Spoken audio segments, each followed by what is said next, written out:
pour Anaïs. Anaïs, vous de votre côté, et puis on reviendra tout à l'heure à la fois comment vous avez vu à la fois vous votre entrée sur cette question-là, et puis voilà, les spécificités peut-être aussi de cet appel de la Poste suisse. Alors nous, ce qu'on avait trouvé intéressant dans la démarche chez la Poste suisse, c'était effectivement qu'il allait y avoir une évaluation de différents types de solutions d'assistance physique sur différents types de postes de travail. L'idée, c'était d'avoir une évaluation sur du court, moyen et long terme de chaque solution sur chaque poste pour avoir vraiment une cartographie de quel exosquelette, pour quel type de population, pour quel type de poste. En ayant cette évaluation globale et avec les services de santé au travail, ça a permis vraiment de cartographier l'intégralité des process dans l'entreprise et de pouvoir ensuite déployer le bon exosquelette, proposer le déploiement du bon exosquelette au bon endroit pour les bonnes personnes.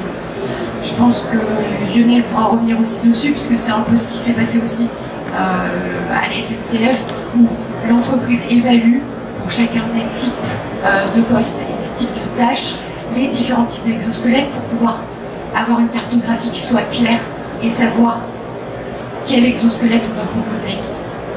D'un certain côté, ensuite, pour les entités utilisatrices, et qu'elles puissent avoir les choses en toute clarté, si on peut dire, de l'expression des besoins et du type de critères. Moi, ce qui m'a frappé aussi dans ce que vous disiez, ce que disait Nicolas là, c'est l'extrême variabilité.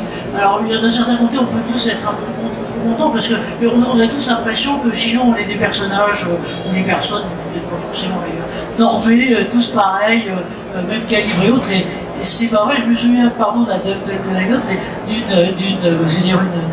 d'un médecin coordonnateur de notre cercle qui me dit, vous savez, il ne faut pas rêver.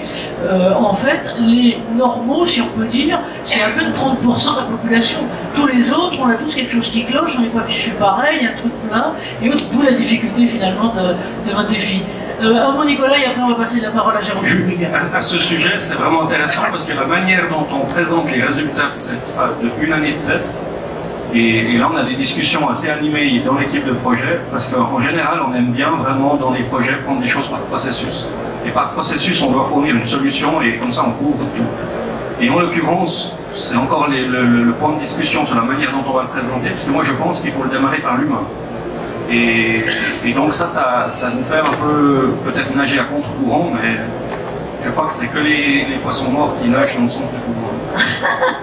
Merci, bravo, oui, la métaphore et l'image est belle. Merci à vous, on va revenir sur cette question tout à l'heure et sur la primauté effectivement du facteur humain.